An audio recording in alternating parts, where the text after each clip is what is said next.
ఆంధ్రప్రదేశ్ ప్రజలకి ముఖ్యమంత్రి చంద్రబాబు నాయుడు ఒక గుడ్ న్యూస్ అందించారు. 2017, 18, 19లో చేపట్టిన ఇళ్ల నిర్మాణం, టిడ్కో ఇళ్ల నిర్మాణం దాదాపు 12 లక్షల ఇళ్ల నిర్మాణం చేపట్టారు. 2019 ఎన్నికలకు ముందే 3 లక్షల మందికి ఇల్లు హ్యాండ్ ఓవర్ చేశారు. మరికొన్ని 90%, కొన్ని 70%, కొన్ని 60% పూర్తయ్యాయి. 2019లో పులిబిడ్డ అధికారంలోకి వచ్చిన తర్వాత టిడ్కో ఇల్లు మొత్తం తాగుబోతులకి, గంజాయి బ్యాచ్కి అప్పగించారు. టిడ్కో నివాస సముదాయాలన్నీ కూడా కంపబెంచి ఒక సోషల్ ఫారెస్ట్ అడవిలాగా తయారు చేసి 5 సంవత్సరాల కాలంలో ₹1 కూడా టిడ్కో ఇళ్ళకి ఇవ్వాలి. ఇక జగనన్న కాలనీల పేరుతో తెరలేపి పేదలకి సెంటు పట్టణ ప్రాంతాలు అంటే పట్టణాల్లో ఎవరు, పట్టణాలకి మరలా 16 కిలోమీటర్ల దూరంలో ఇస్తారు, పేరుకే పట్టణ ప్రాంతాలు. గ్రామీణ ప్రాంతాల్లో అయితే 1.5 సెంటు.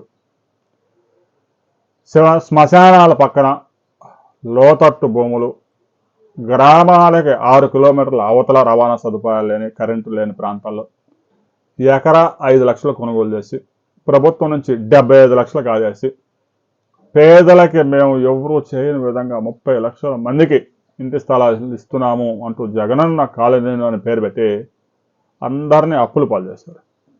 ప్రభుత్వం ఇచ్చేది 2,20,000 అయితే ఆ స్థలం తీసుకుని ఇల్లు కట్టుకునేసరికి 6 లక్షలు అవుతాం. అప్పులు పాలైపోయినా కూడా కనీసం సొంత ఇల్లు అయితే వచ్చింది, కానీ అక్కడికి వెళ్ళడానికి రావడానికి ఛార్జీలకే ప్రతిరోజు కుటుంబానికి ₹230 ఖర్చు అవుతాం. ఆ కాలనీలకు బస్సు సదుపాయం కూడా లేదు, ఏ కాలనీ అని తీసుకోండి. ఇక ఆంధ్రప్రదేశ్ ప్రభుత్వం ఇప్పటికే టిడ్కో ఇల్లు 2019కు ముందే ఒక 3 లక్షల మందికి అందించింది, తాజాగా ఒక 2 లక్షల మందికి అందించింది. మొత్తం 5 లక్షల మందికి టిడ్కో ఇల్లు అందించారు. మరో 5 లక్షలు ఈ ఏడాది పూర్తి చేసి గృహప్రవేశం చేయించాలని ముఖ్యమంత్రి స్పష్టంగా ఆదేశాలు జారీ చేశారు అధికారులకి. మరో 2 లక్షల మందికి గ్రామీణ ప్రాంతాల్లో 2 సెంట్ల చొప్పున, 3 సెంట్ల చొప్పున, పట్టణ ప్రాంతాలు అయితే 2 సెంట్ల చొప్పున ఇంటి స్థలాలు మంజూరు చేయాలి. అది ఈ ఏడాదే పూర్తి చేయాలని కూడా ఆదేశాలు జారీ చేశారు. అంటే మొత్తం 7 లక్షల మందికి ఏడాది ఇళ్ల స్థలాలు అందించాలని ముఖ్యమంత్రి ఆదేశాలు జారీ చేశారు. ఇప్పటికే ఇళ్ల స్థలాలకు సంబంధించి అర్హుల జాబితాను సిద్ధం చేస్తూ ఉన్నారు.